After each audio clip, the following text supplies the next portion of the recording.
Hey guys, we're super excited to bring you a video about all of our solar and power. So we're gonna start off with just a brief overview. Then we're gonna go into the intricate system and how it all works with one another. And then we're gonna do a parts list. So if you wanna recreate any of this, you can do that. Hi there, we are Danny and David Tippett with Tippy Trips. We got married in August 2017, graduated from Regent University together in May 2018. And now we are ready for our next adventure together. Skoolie Live! We will be converting our school bus into a tiny house on wheels and traveling the country full time. We are proving there's more to life than making money and buying things by focusing on what is truly important to us, serving others and trusting God. We want to take you along with us, so subscribe to follow our journey. So the first thing for our solar project that we needed was obviously the solar panels. So we actually found them on Facebook Marketplace, which is super funny because we found a lot of the things that we needed for our bus on Facebook Marketplace, including the bus itself. So they were in Richmond, which is about 2 hours away. They were a really good price, so we decided to make the trip there and pick up our 8 solar panels. All 8, yeah. This is how we installed our solar panels. We brought our solar panels up to the roof with one person standing on the ladder and one person on the roof kind of guiding the panels into position. We mounted them using L brackets, and we used gate hinges actually that we bought from Home Depot. Along with that, we used nuts, bolts, and washers, and wherever we could, we tried to install the brackets as close to the ceiling supports as we could because that gave it a lot of really great structure. Also, just make sure you have an extra person because this is kind of a dangerous job and it's very important to have that help. Also, another thing to really be careful of is make sure that you are placing your cables in a place where you can access them later, because we did run into problems with that later in the build. This is a really sturdy way to mount these panels. Remember when we put our bus in the ditch? These panels stayed on, they were nice and tight after that, so we're really happy with this mounting method. We installed the solar! Woo! And when you're picking out solar panels, you gotta think about how many panels you need, kind of what your capacity you want is. You got to think about things like how many appliances are you going to have, how many lights are you going to have, are you going to have laptop chargers, how much do those take up? I mean, it's a lot that goes into it. So we overplanned, way overplanned. Hey, I mean, it's better safe than sorry. Better safe than sorry, exactly. So we bought 8 panels. All of our panels are 310 watts, which is a total, I think total is like 2,500 watts or so, 300, yeah.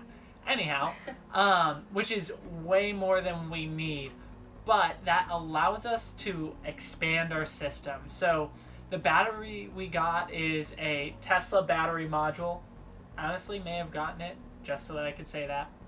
It's okay. He did. But that's true.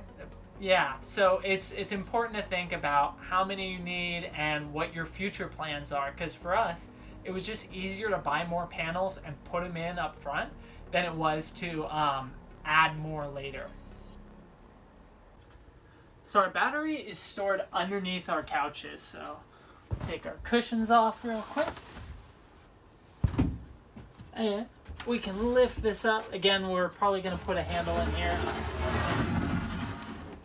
And here's our battery. So I have it attached on all 4 sides with just a little bit of extra wood. This is a Tesla battery module.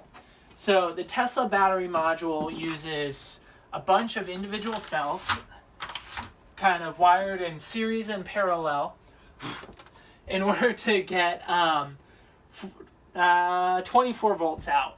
So the really cool thing about this battery is it wasn't a car. The car was either crashed or maybe it was just a regular service upgrade.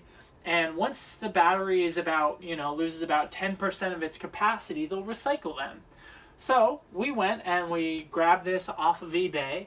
It has 5,300 watt hours of power. So we've got essentially about 3 days worth of storage out of this battery. Now, a lot of other systems, you'll know, will have lead acid. Lead acid batteries are huge. For us to get this same amount of power, we would need about 3 or 4 lead acid batteries, which would span this entire way. They're super heavy. So this is really nice because it's just very lightweight and allows us to add more capacity later.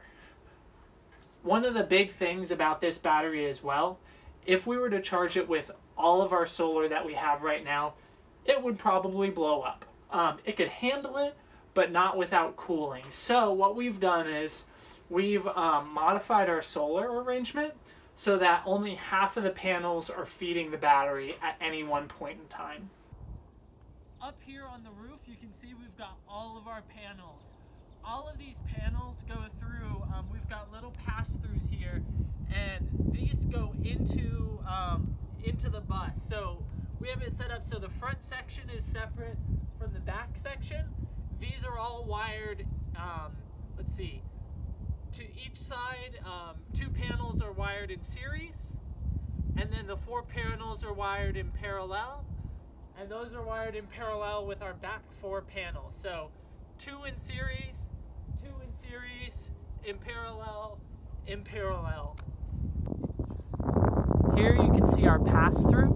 So these are completely waterproof and specifically designed as a pass-through for solar cables. So for our solar setup then, we've got the solar panels, we've got about 2,500 watts. When they come in, they're running at about, I think it's like 80 to 90 volts. So that goes into a charge controller.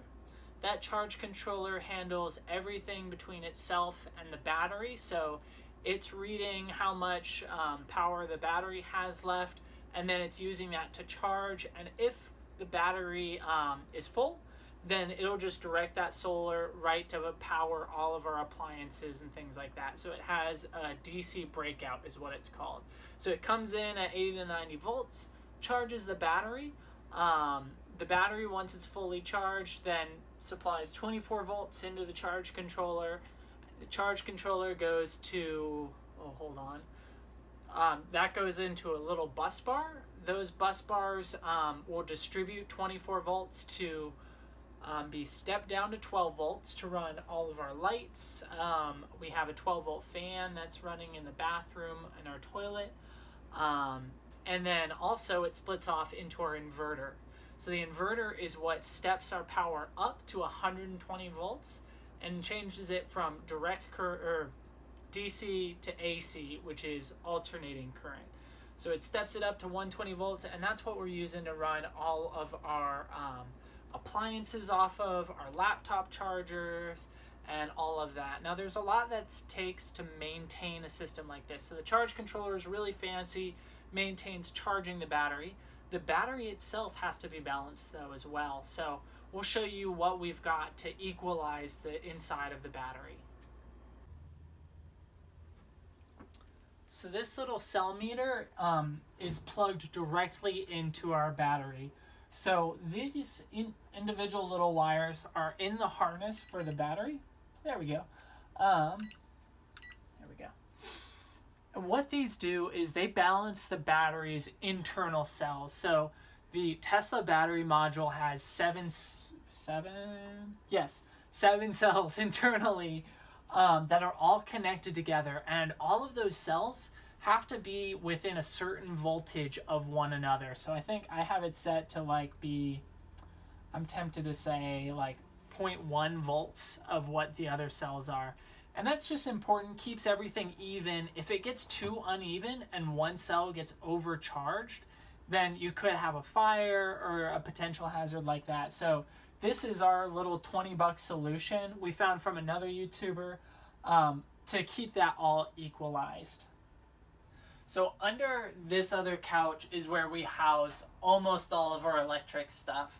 So the solar is separated into two sections, front and back, 4 panels in each section, 2 in series, and then in parallel down into here. So in here is where we combine the solar panels.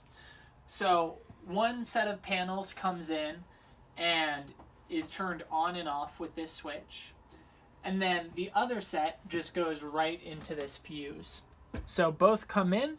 We can optionally turn one off, but otherwise they combine together here in this little 100 amp switch breaker thing.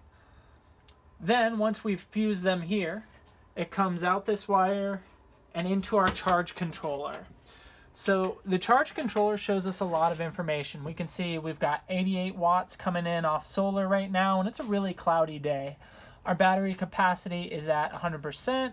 We can see the current coming through. A lot of different screens on here. We can see we've got 2.7, 2.8 amps that's being used by our refrigerator and our inverter. But anyhow, so the solar comes in here to the charge controller. The charge controller is then hooked up here to the battery. That way it can charge the battery however it wants. And then when the battery is charged, like it is now, or even during, it will send power out of these two wires, the red and the white here. Also, I know that is not kosher, but that's okay. It's a bus. And we've got 24 volts that comes out here and onto these two bus bars. Taking a half step back again, we mentioned earlier with our battery, it can't take all of our solar at once. That's on a bright sunshiny day when the battery is at low capacity. So that's why this switch is super important, so we can turn off half of our solar. Anyhow, coming back to here, so it's charged the battery. We can turn the battery on and off for the charge controller here. It charges. Once it charges, it comes in here. Also, apologies, this is labeled 120 12 volts. This is a 24 volt switch, or this switch has 24 volts going through it into both of these, so positive and negative here. Then this 24 volts goes into our little 24 volt to 12 volt step down, and from there into this little fuse panel, and this is powering all of our lights and will be soon powering the 12 volt fan in our bathroom. So here we've got 24 to 12 volts, and then these big other connectors are going off the 24 volt line into here, which is our inverter. So this inverter is a 4,000 watt inverter with, like, I forget what its peak is. It can peak at like 10,000 watts. But this is going to be powering everything that's running off of an outlet. So the inverter comes out here at 120 volts into our breaker box. We've got a main breaker there, and then it goes into each one of the individual outlets. So the way this system looks is it's about 80 to 90 volts coming off the roof. That could push about 100 amps at most through the charge controller. That goes to our battery, which can hold 200 amp hours at 24 volts. Again, comes through the system.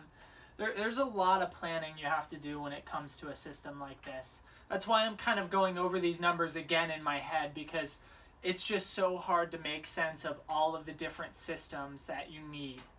So a basic way to go about this is to take all of the appliances you think you want to use, add up how much you want to use at once.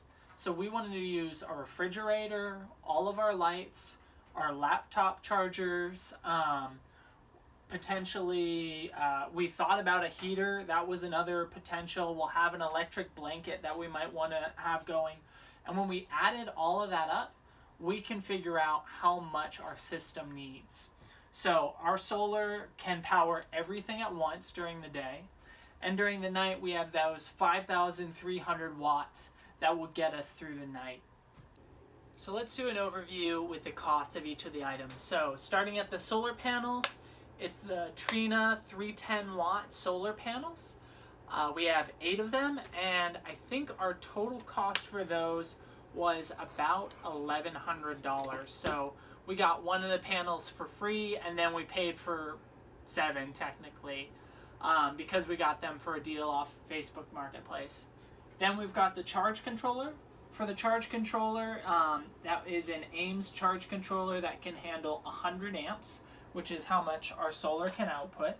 That 100 amp charge controller cost, I think it was around $600. Then we've got our battery. Our battery was $1,250. We bought that off of eBay, off of a used Tesla. Then we've got our inverter charger. The inverter charger cost $800, $700 or $800. By the way, we got both the inverter charger and the charge controller refurbished, so we saved money there. Our breaker box we got not refurbished, but we got from a friend who had some surplus, and same with all of the breakers. All of these other switches and components we got off of Amazon. So we got a couple just regular switches, 100 amp breaker switch, fuse panel, 12 volt step down, bus bars. All of that we bought off of Amazon. The wiring was, we've got 12 gauge wire running through the house. It's THHN wiring, just 3 wires, and I want to say that was about $100 for a spool that lasted us the entire bus. Then we've got some really heavy gauge wire. I think it's like 6 or 4 gauge THHN wire, connecting the battery and all of our big components like the solar panels. I couldn't even tell you how much that cost, honestly. It was pretty expensive. I want to say we probably spent $75 or $80 on all of that. We'll have a parts list down in the description as well, so you can see this and kind of maybe understand why we did each of the things we did the way we did it.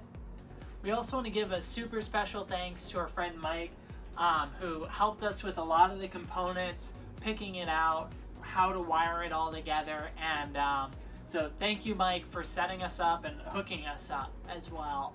Also, if you have any questions, or if you're doing one of these systems and you're like, I don't know about this part, throw a question down in the comments. We're more than happy to help. I spent a lot of time researching this, and I'd love to share any information that I have with you. Hey guys, thank you so much for watching our videos. If you liked it, please click the like button below, and that just lets us know that we're doing something good. And to follow our journey and make sure that you don't miss out on any of our videos, go ahead and click up here on this button, and you will not miss out on anything. Thanks again.